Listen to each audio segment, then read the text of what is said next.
So we started guys cholesterol. Topic है cholesterol. Cholesterol होता क्या है, पहले हम डेफिनेशन पे जाएंगे। तो cholesterol is a type of fat found in the body and play severe importance role. तो बॉडी में एक तरह का ये फैट ही होता है और हार्मफुल, इसे हम हार्मफुल के उसमें कैटेगरी में नहीं रखते। हम अगर टाइप पे जाएंगे तो हम टाइप में देखेंगे कि दो तरह के कोलेस्ट्रॉल होते हैं, एलडीएल और एचडीएल।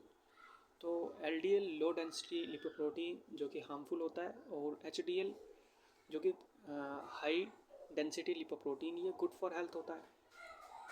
तो हम एलडीएल की बात कर लेते हैं।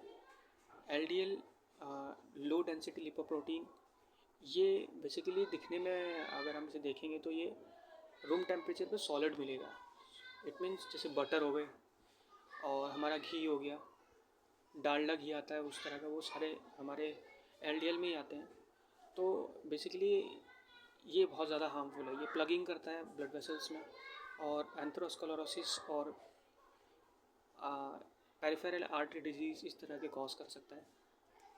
फिर एचडीएल आता है हमारा high density lipoprotein.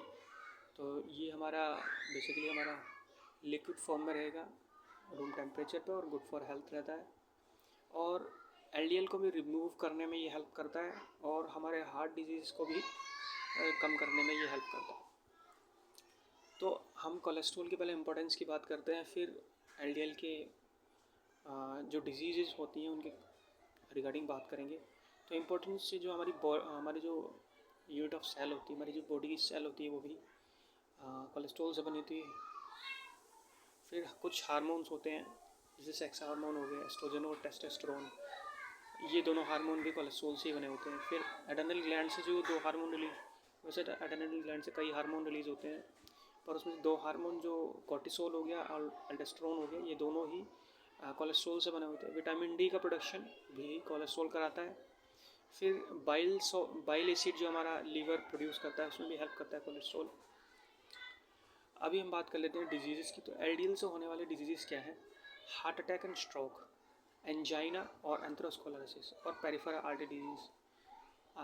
Heart attack कोई हमारी कॉर्नरी आर्टरीज वगैरह में अगर ब्लॉकेज आ जाए तो हार्ट अटैक आने की कंडीशन होती है। फिर स्ट्रोक में जा सकता है, इस्केमिक शॉक हो सकता है, कोई हमारे ब्रेन की आर्टरी ब्लॉक हो गई प्लगिंग की वजह से। फिर एंजाइना जो चेस्ट पेन भी बोल देते हैं, एंजाइना का पेन। फिर एंथेरोस्क्लेरोसिस टाइप ऑफ ब्लॉकेज है, आर्टरी में ब्लॉकेज आ जाता है। पेरिफेरल हमारे जो हाथ पैर हैं उनकी जो वहाँ जो ब्लड वेसल्स हमारी ब्लड को लेके जा रही है, वहाँ पर ब्लॉकेज हो सकता है, तो पेरिफेरल आर्टरी डिजीज हो सकती है। सो इट इज़ ये आज का टॉपिक था कोलेस्ट्रॉल, जो कि हमने एक्सप्लेन किया। So thank you.